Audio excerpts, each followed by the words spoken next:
Assalamualaikum warahmatullahi wabarakatuh. Kali ini kita akan mempelajari tema 1, indahnya kebersamaan. Subtema 3, bersyukur atas keberagaman. Pembelajaran 3. Sebelumnya kamu telah belajar tentang permainan bakia. Menarik bukan? Kamu tentunya senang dapat mencobanya. Permainan tradisional lainnya yang cukup menarik adalah engklek. Tahukah kamu permainan ini? Ayo kita coba bersama. Nah, ini adalah gambar permainan engklek. Pernahkah kamu bermain engklek? Permainan ini adalah permainan tradisional yang sangat banyak dimainkan oleh anak-anak di Indonesia. Engklek merupakan permainan lompat pada bidang datar yang digambar di atas tanah. Permainan engklek biasa dimainkan oleh 2-5 orang. Mau tahu cara mainnya? Oke, simak berikut ini. Permainan engklek. Jumlah pemain 2-5 orang. Peralatan gacuk atau pecahan genting, kapur atau tepung untuk garis batas. Cara bermain: lompatlah dengan menggunakan satu kaki di setiap petak-petak yang telah digambar. Siapkan gacuk sebelum bermain. Lemparkan gacuk ke salah satu petak. Petak yang ada gacuknya tidak boleh diinjak atau ditempati oleh setiap pemain. Lompatlah ke petak berikutnya dengan satu kaki mengelilingi petak-petak yang ada. Pilihlah sebuah petak yang dijadikan sawah setelah menyelesaikan satu putaran.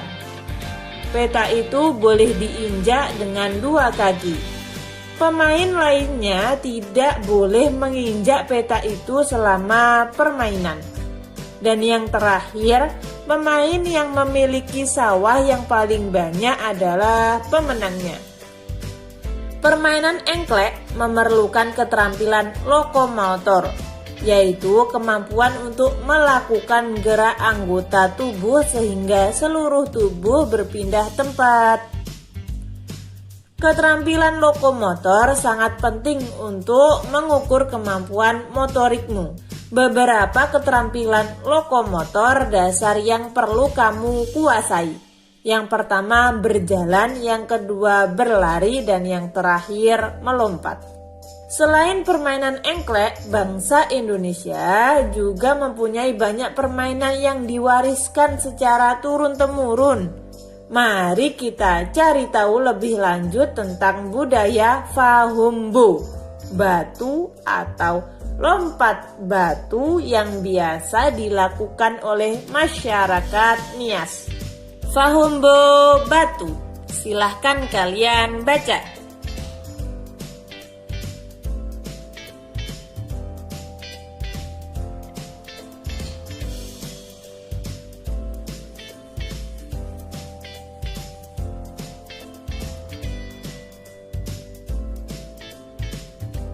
Nah, setelah kalian baca, coba cari gagasan pokok dan gagasan pendukung pada setiap paragraf. Masih ingatkah kalian apa itu gagasan pokok dan apa itu gagasan pendukung? Gagasan pokok adalah ide utama yang dibahas dalam suatu bacaan, bisa berupa kalimat inti atau pokok paragraf. Sedangkan gagasan pendukung adalah uraian atau tambahan informasi untuk gagasan pokok. Mari kita coba cari gagasan pokok dan gagasan pendukung pada paragraf 1. Tradisional lompat batu berasal dari suku Nias.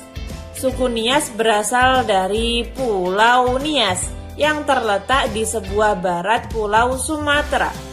Lompat batu atau yang dikenal dengan nama Fahumbo batu merupakan ciri khas masyarakat Nias. Pada kalimat tradisi lompat batu berasal dari suku Nias, itu adalah gagasan pokok. Sedangkan kalimat suku Nias berasal dari Pulau Nias yang terletak di sebelah barat Pulau Sumatera hingga akhir, itu adalah gagasan pendukung. Dapat kita lihat bahwa gagasan pendukung yang berupa suku Nias berasal dari Pulau Nias yang terletak di sebelah barat Pulau Sumatera hingga akhir, itu adalah penjabaran atau penjelasan dari kalimat tradisional lompat batu berasal dari suku Nias. Selanjutnya, tugas 1. Kalian cari gagasan pokok dan gagasan pendukung pada paragraf 2 dan paragraf 3. Lalu kalian tulis seperti ini. Apa gagasan pokoknya dan apa saja gagasan pendukungnya? Sungguh kaya budaya Indonesia. Sebagai anak Indonesia, kita harus bersyukur dengan kekayaan ini. Kita dapat mencicipi makanan beragam, bermain permainan tradisional yang berbeda, dan tentunya mengenal kebiasaan-kebiasaan berbeda. Banyak hal yang kita bisa pelajari dari keanekaragaman itu. Pernahkah kamu mencoba berteriak di lapangan? Apa yang terjadi? Bandingkan juga ketika kamu berteriak di kamar mandi. Apa perbedaannya? Kita akan cari tahu tentang hal itu. Sebelum cari tahu, kita akan membaca berikut ini. Kita bisa menemui gendang di banyak wilayah di Indonesia. Pernahkah kamu memperhatikan bagaimana bunyi pada gendang? Gendang dapat berbunyi jika kulit gendang dipukul. Saat dipukul, kulit gendang bergetar. Getaran ini menghasilkan bunyi. Bunyi tersebut masuk ke sebuah rongga yang terdapat di bawah kulit. Bentuk rongga mempengaruhi bunyi yang dihasilkan. Makin kecil dan panjang rongga pada gendang, makin nyaring bunyi yang dihasilkan. Sebuah kelereng kita lempar ke dinding yang keras akan mengalami pantulan. Demikian juga dengan bunyi. Di sini saya punya tembok dan ada, anggap saja itu bola atau kelereng ya. Ketika kita lempar ke tembok, apa yang akan terjadi? Mari kita coba.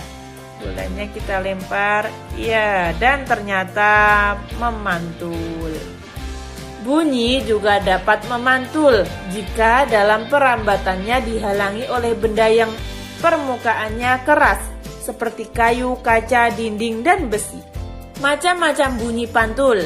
Yang pertama ada keredam.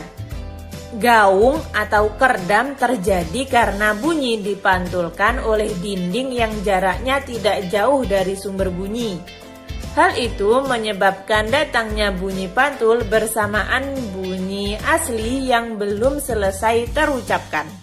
Akibatnya bunyi pantul mengganggu bunyi asli sehingga suara yang terdengar tidak jelas.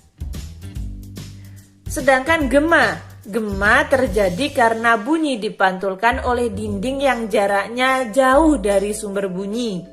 Hal itu menyebabkan datangnya bunyi pantul setelah bunyi asli selesai terucapkan.